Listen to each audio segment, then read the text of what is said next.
조합제 TV 시청자 여러분 안녕하십니까? 2023년 10월 20일 오전 11시 28분입니다. 오늘 오전에 발표된 한국갤럽의 주간 여론조사는 상당히 충격적입니다. 윤석열 대통령 잘한다가 30%, 잘 못한다가 61%입니다. 전주에 비해서 잘한다 비율은 3%포인트가 떨어지고 잘 못한다는 3%포인트가 늘었습니다. 그보다 더 충격적인 것은 대구, 경북에서도 잘 못한다가 더 많습니다. 그렇게 되면 전국에서 윤석열 잘한다가 높은 지역이 한 군데도 없다는 겁니다. 서울에서는 잘한다 25, 잘못한다 66, 압도적으로 비판적입니다. 인천, 경기는 잘한다 32, 못한다 60, 그리고 대전, 세종, 충청도는 잘한다 31, 못한다 60, 광주, 전라도는 잘한다 11, 못한다 81, 대구, 경북은 잘한다 45, 못한다가 48%입니다. 대구, 경북이 무너지고 있다는 이야기입니다. 부산은 잘한다 34, 못한다 58%입니다.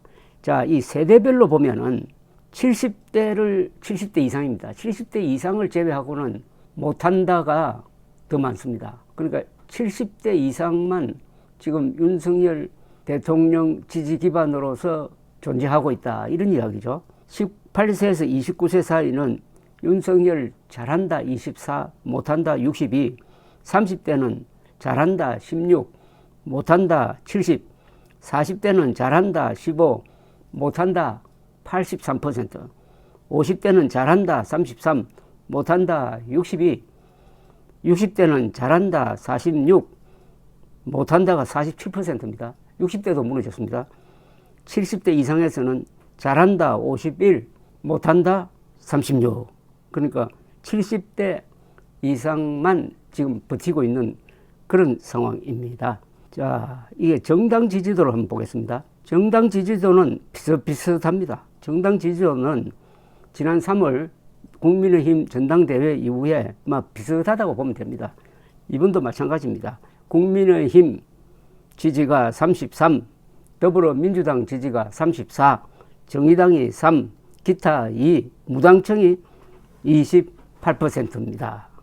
그런데 이걸 조금 들여다보면 서울, 인천, 경기가 제일 중요한데 서울에서 국민의힘 잘한다가 26%, 더불어민주당 잘한다가 36%입니다. 서울에서도 밀리고 있습니다. 지난 대통령 선거에서는 윤석열 후보가 서울에서 더 많이 받았습니다. 그런데 이번에는 26대 36으로 더불어민주당에 밀리고 있습니다.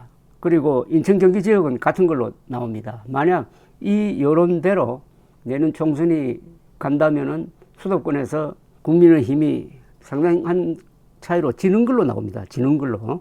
그 다음에 향후 경제를 어떻게 보느냐. 이게 내년 총선에서 상당히 중요한 팩터입니다. 향후 1년간 우리나라 경제가 나빠질 것이다가 62%, 좋아질 것이다가 14%밖에 안 됩니다. 경제를 어둡게 본다는 겁니다. 경제 어둡게 보고 대통령 지지율 낮고 특히 수도권에서 흔들리고 있다. 70대 이상만 버티고 있다. 이런 가운데서 국민의힘이 강서구청장 선거에서 크게 진 이후에 혼란 상태인데 아직까지도 탈출 방향을 결정하지 못하고 있다. 이런 상황입니다. 위기는 누구나 다 맞게 됩니다. 그러나 위기를 맞았을 때 어떤 자세로 임하느냐가 기사회생하는 수도 있고 거기서 그냥 나락으로 떨어지는 수도 있습니다. 제일 중요한 것은 위기를 맞았을 때 남 탓하면 안 됩니다. 자신을 객관화해야 됩니다. 그리고 있는 그대로를 봐야 됩니다. 지금 윤석열 정부와 국민의힘의 이 있는 그대로의 모습은 뭐냐 하면은 국방과 외교는 잘했는데 홍보와 정치에서 실패했다. 그래서 지지율이 이렇게 되고 있다는 것인데, 그럼 정치에서 실패한 것은 뭐 때문이냐? 길게 보면 이렇습니다. 한 1년여, 작년 5월에 취임한 이후에 지금까지의 정치 상황을 조금 넓게 이렇게 본다면은 윤석열 대통령이 지지율이 급락하는데 3번의 계기가 있었습니다. 첫째는 당선자가 자로서 갑자기 청와대에서 나와서 국방부로 가버리겠다고 했습니다. 아무런 공론화도 없었고 토론도 없었습니다.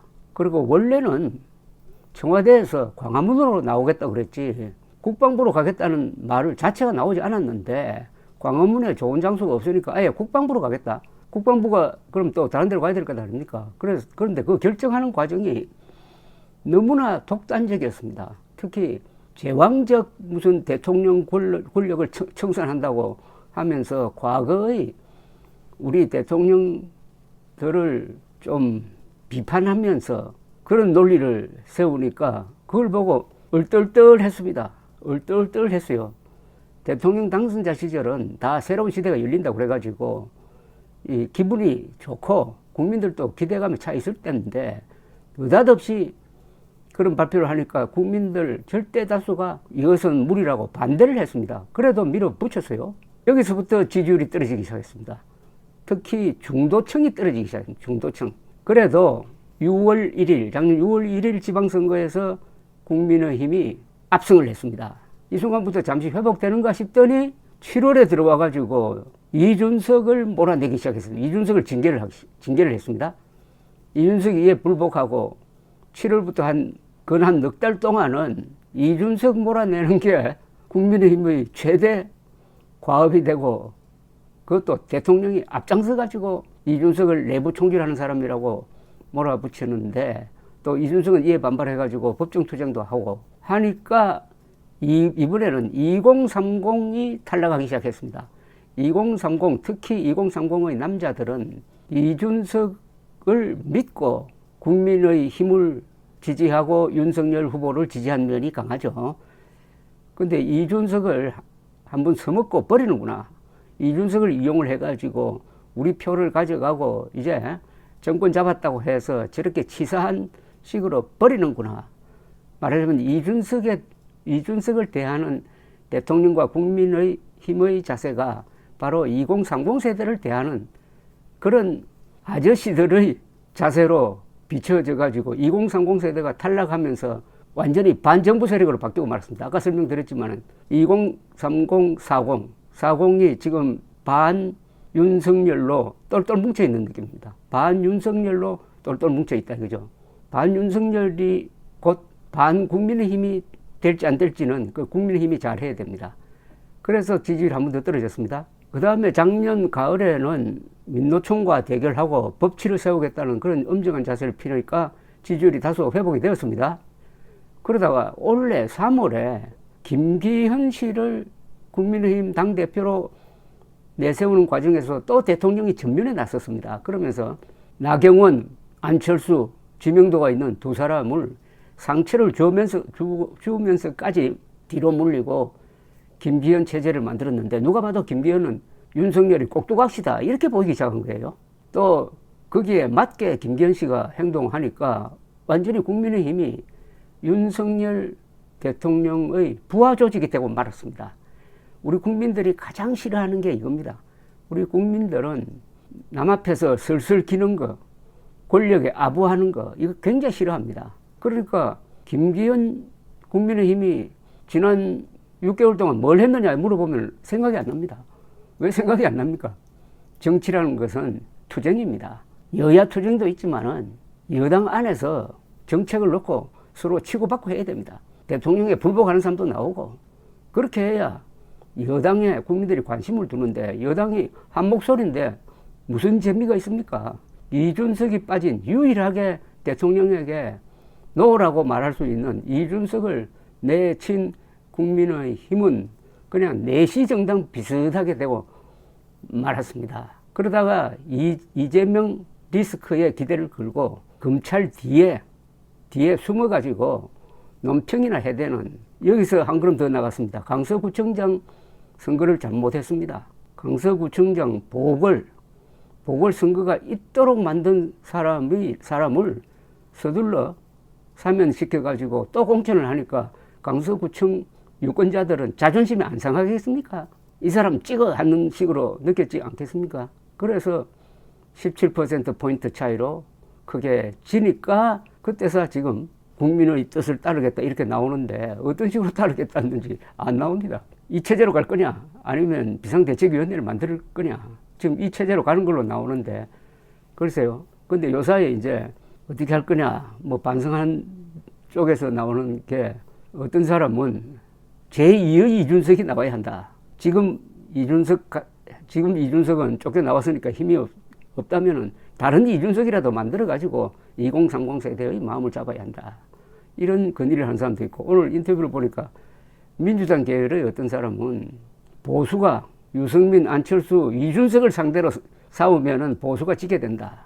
그 말은 참 아픈 이야기입니다. 보수라고 자칭하는 사람들이 유승민, 이준석, 안철수를 미워하는데 그렇게 하면은 보수가 점점 작아져 버린다는 이야기죠. 지금 제가 현실적으로 대책을 세운다면은 윤석열 대통령이 이준석과 만나야 됩니다. 결자 해제해야 됩니다. 그리고 이준석에게 자리를 줘야 됩니다. 역할을 할 수 있는 자리, 특히 수도권에서 중요한 역할을 할 수 있는 자리, 당혁신위원장이라든지 수도권 무슨 선거대책위원장이라든지 이준석을 역할을 할 수 있도록 하는 것, 요게 그나마입니다. 그나마 2030 세대의 마음을 돌릴 수 있는 그나마 최선의 방법이 아니겠느냐. 이 정치적 실패라고 그럴까요?